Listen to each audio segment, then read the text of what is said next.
We all know chicken breasts are one of the most healthy meats out there. But if we just had a way to keep them juicy while also keeping them really tasty, I've got a secret for you.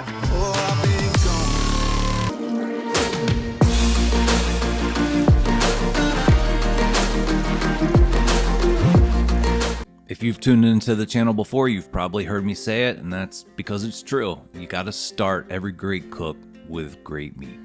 We're going to go ahead and take the best chicken breast you can afford. No antibiotics, organic if possible. Put them in a bag so that they're evenly spaced in the bottom. Now we're going to go ahead and add 1 can of yours favorite Coors Light, good old-fashioned beer. Can't go wrong with a Coors Light, guys. The whole can in there, zip the bag up, leave a little air in there. Make sure the chicken breasts are completely submerged. Put them in a bowl just in case the bag doesn't do its job. Then we're going to put them in the refrigerator for about 18 hours or so.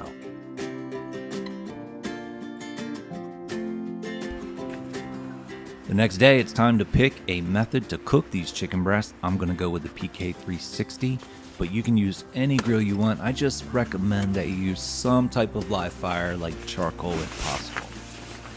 PK360 is a steak machine, but it can also do chicken breasts really well. Can't go wrong with Kingsford charcoal, guys, but you use whatever kind you like. Whatever fire starter you use, good with me. I'm using these little blocks. I'm trying them out to see if they work. Just don't use lighter fluid. It's time to get these chicken breasts all dressed up for the party. We're going to take them out of the bag and put them on a wire rack so we can get them seasoned. But before we do that, let's cut off any little stringy things, any of that little white stuff that's hanging, anything that's gonna burn. If it's real thin, it's gonna burn. You don't want it on there. A little tool called a jacquard. Some people use it for steaks. I don't like it for steaks, but I do love it for chicken. And it has all these little needles, and you just kind of flatten the chicken breast out a little bit so it's a little more even, and it'll cook a little more even, but you're also tenderizing it with all those little needles and those punctures.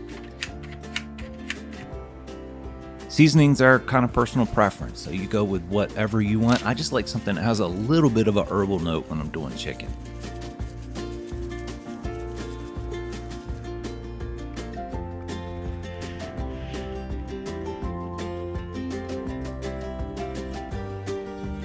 It's time to go ahead and get the charcoal in the PK360. I love the PK360 because it's so convenient and it's just built with common sense. Charcoal's going on one side. We're going to put that on the hot side. That's because we're doing 2-zone cooking. We're going to have the charcoal on one side, our hot side, and then no charcoal on the left side. That'll be our smoking or our cooler side. We're going to make the right vent wide open so air comes in under the charcoal, and then it goes across the grill and out the top left vent. So we have a bit of a tunnel. We're going to start this cook at around 250, 275 degrees. We're going to progressively raise the temperature as we cook. We'll just kind of continue to open the vents every time we check on the chicken, making a hotter and hotter fire. We're going to start these chicken breasts out on the cold side. And it's not cold, it's just there's no direct fire under the chicken breast, so we don't have to worry about any type of burning. We're just bringing the internal temperature of these chicken breasts up nice and slow, and then we'll put a nice sear on them on the end.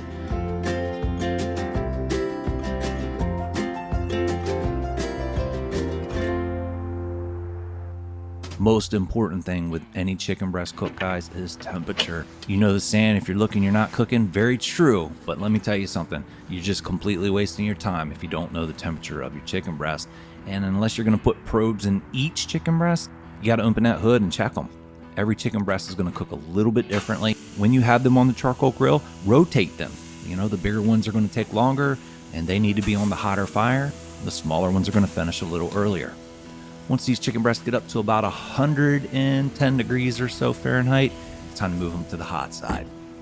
Make sure you push them down nice and firmly so you get some really beautiful grill marks.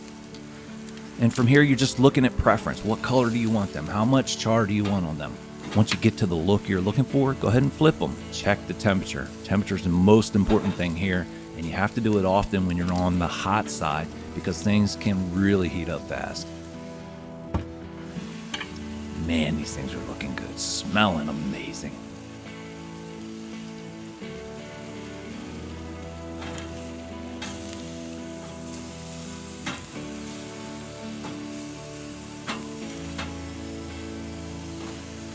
If these chicken breasts get the final color you're looking for, but they're not up to around 165 degrees Fahrenheit, move them to the cold side and let them finish coming up on the cold side so that they don't burn.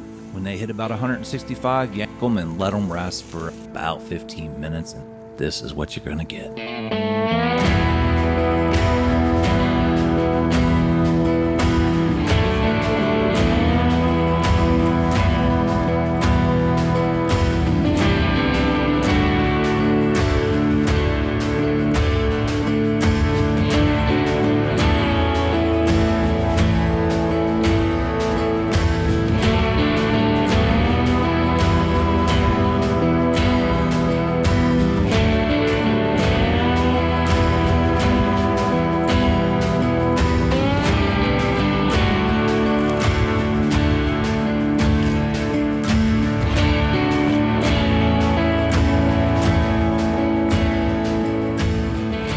What a wonderful cook, you know, spend some time outside using the PK360.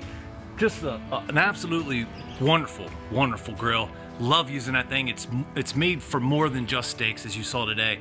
We got some amazing looking chicken done. Chicken breast is not my go-to meat, but you know, it's healthy for you, and if you can figure out how to cook it so that it's not rubbery and dry, and it's juicy and has wonderful flavor, then it's good for you, and it's definitely good to eat chicken breast as much as you can.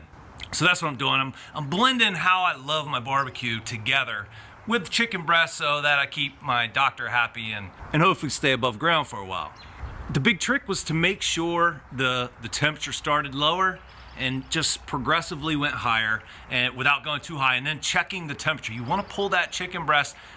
Officially, I'm going to tell you 165 Fahrenheit because that is what the FDA says.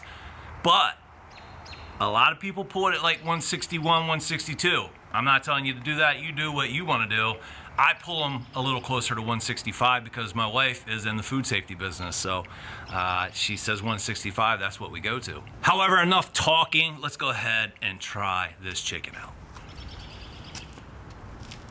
Anybody like the ends of, like a burn end type of deal? I like that crispiness. I don't want a whole bunch of it, but for flavor, the first couple of pieces.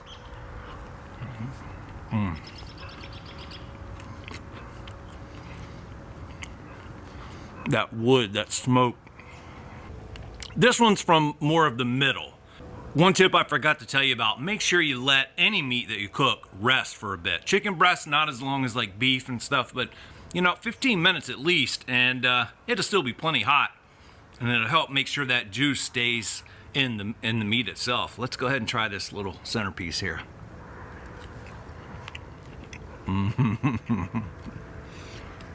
What can I say? It's beer and it's chicken and it's chilling in the backyard, hanging out by this pit, the smoker, and just having a good time.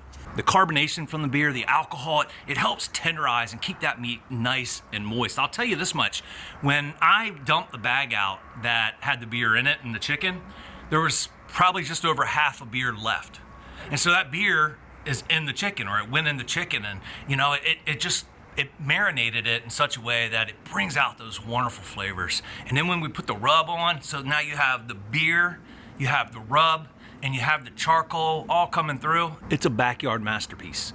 Healthy barbecue at its finest. Make sure you try this Coors Light chicken out. I really appreciate your support. I hope you try this recipe, and I hope that you'll support me, help support the channel by sharing the videos. The number one thing you can do, guys, is share the video via text message on your Facebook page, Twitter page. If you share the video, it gets out to other people, and it introduces them maybe to barbecue, or kind of helps them step up their game, and most importantly, it keeps the smoke rolling in them backyards. I hope you guys have an awesome week, and I can't wait to see you on the next episode.